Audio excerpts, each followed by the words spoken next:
Hey guys, Evans here in the coaching room here at CNU Fits Dover, and I know we don't do our normal Tuesday live. I had a board meeting, so I just wanted to chat with you guys a little bit on this idea of how to lose weight and how to do it in a way that's permanent. Before I can tell you like exactly how, I'll talk about what the problem is. A problem in the marketplace is the way marketing is done, or the way actually I could say marketing or our understanding of weight loss happens. Typically when we're ready to lose weight, it's not the first time the scale goes up. We're ready to lose weight when frustration kicks in. Right. So, I was doing okay. I knew I gained a little bit here or there, but now it's uncomfortable to be in my clothes. Or now I have this trip that I booked to go somewhere. Um, so now we have this urgency, and that urgency is what created this desire to lose weight. But the weight didn't just come on after one weekend of eating the wrong stuff or the wrong combination. And so what I want to unpack is a little bit of the psychology, some practical things to look for.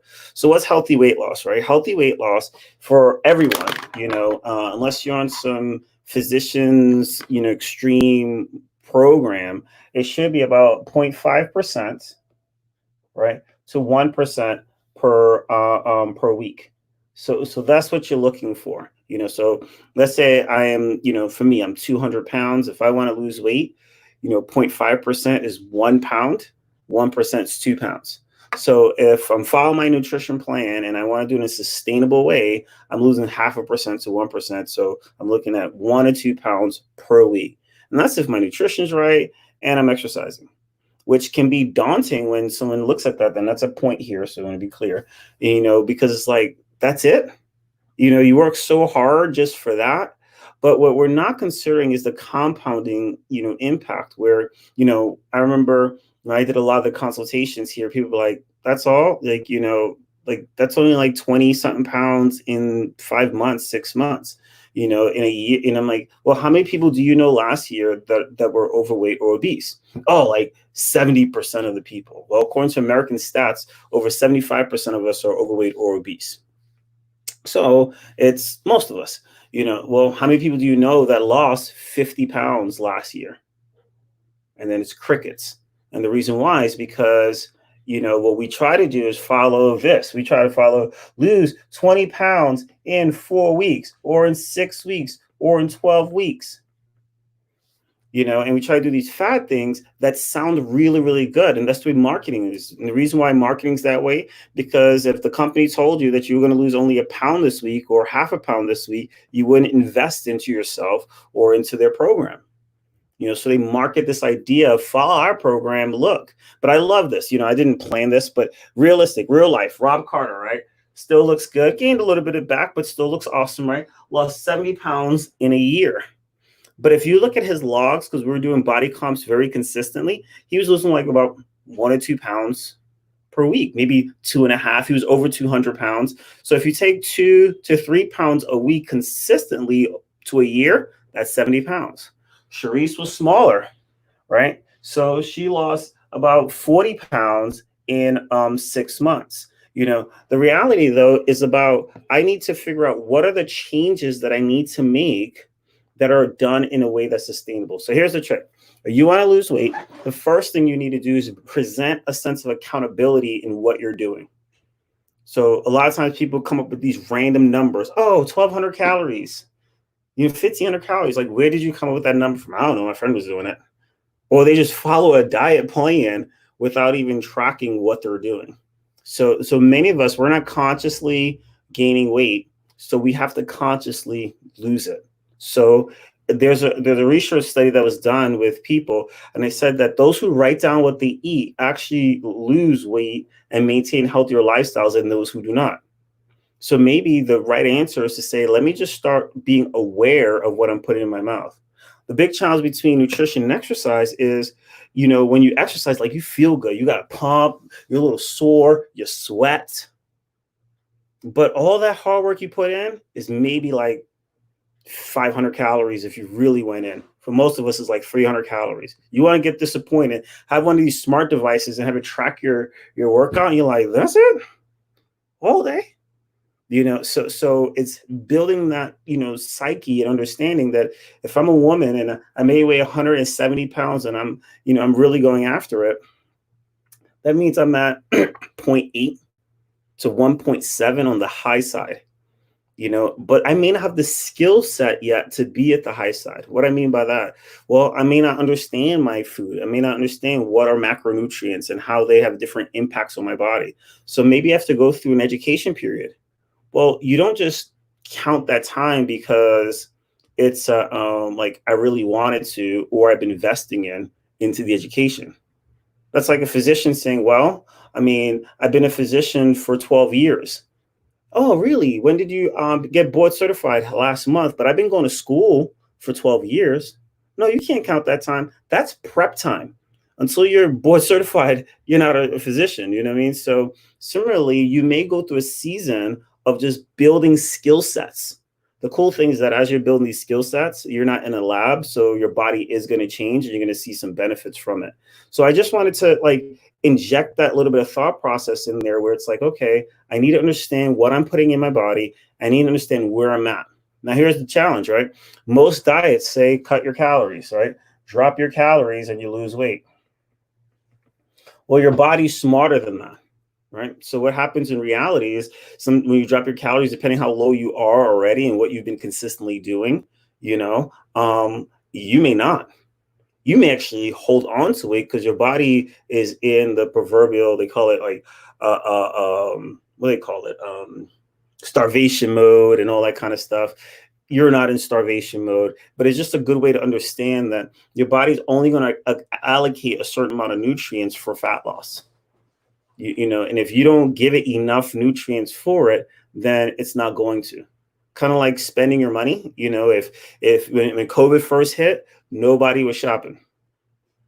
It was like, hey, you want to spend? Ooh, I don't know if I'm going to keep my job. I'm going to lose my job. I don't know what's going to happen. As the economy starts rebounding, people spend more and more. So it's when your body has or knows that there's going to be a surplus, it's more willing to spend those calories.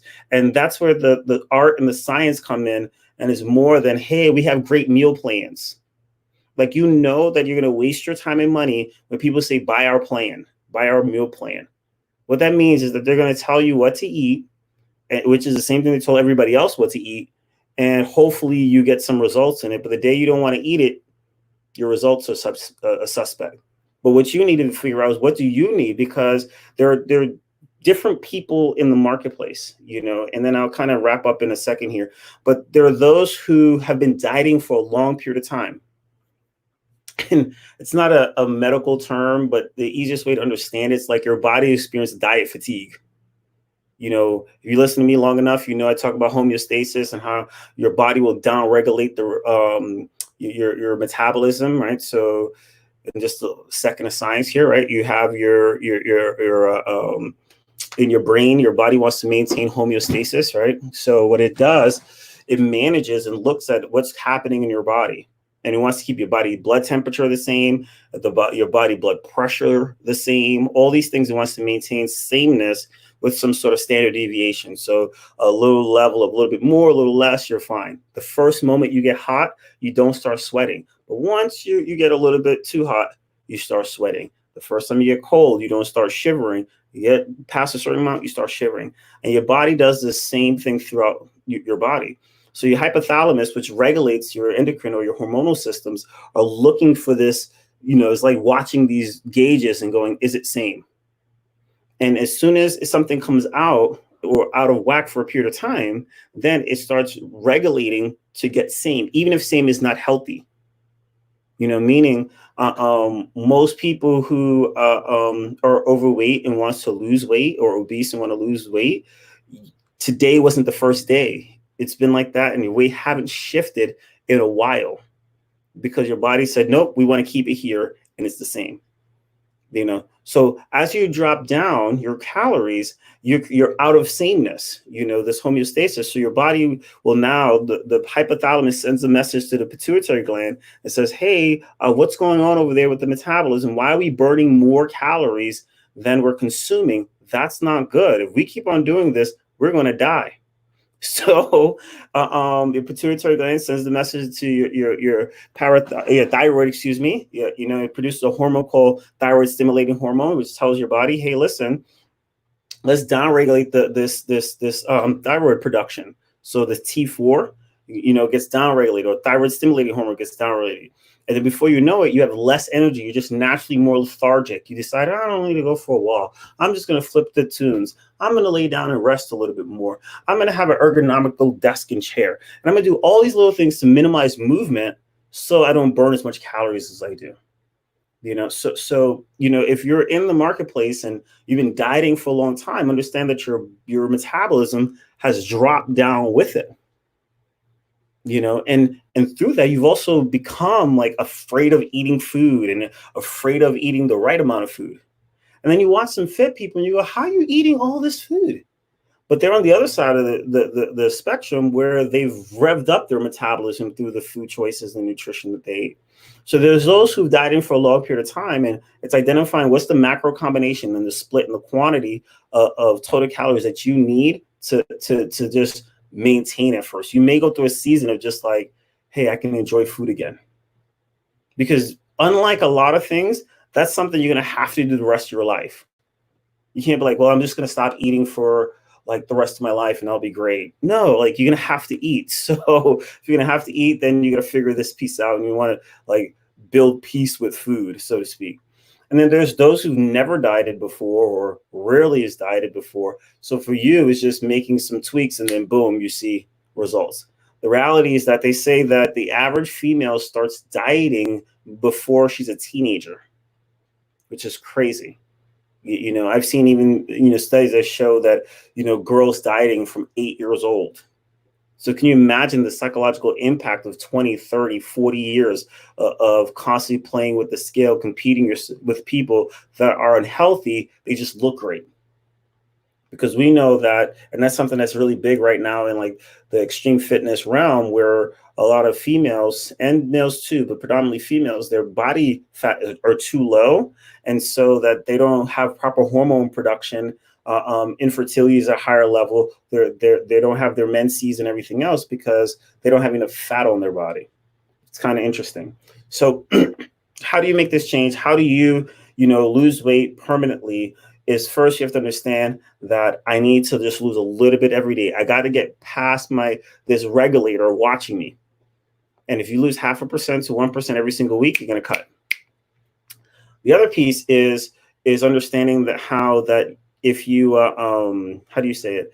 If you're consistent with it, that's when you're going to see the results. The first 2 weeks, 3 weeks, you cannot judge the results because a lot of things impact the scale weight, and we're not just concerned with scale, we're concerned with like inches, body fat, everything else. So what are some things really quick, and I'll wrap up with this, that impacts this, right? One is stress.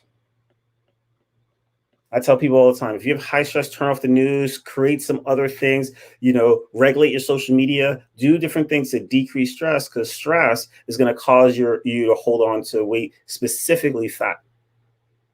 And that'd be a whole other talk, but I'm trying to like wrap up in like 15, right? So stress is something. Hydration, sleep quality, there's a lot of different things that impact my frequency of exercise, my intensity of exercise, if I exercise at all. My sleep rest schedule, right? We have a rhythm, and if it's off, it can affect it. The volume of food I eat, the time of food I eat. Now, when I'm brand new with a new person, we're not even focused on all that. We're just focusing on something. Let's see what's consistent, and then where can we make the smallest change to get the greatest result? And the people who have the most success, that's what they do. They do minor change. They don't do like, oh, I'm overhauling everything and now I'm buying all organic and whole food and, all this beautiful stuff. No. They're just doing a minor change. Just got a call with a gentleman. I looked through his logs. He's brand new. And he's down, I think, like 7 pounds. in the first 2 weeks. That's totally normal for a dude in there. But it's not going to stay like that. It's going to like slow down. But his diet's not the greatest.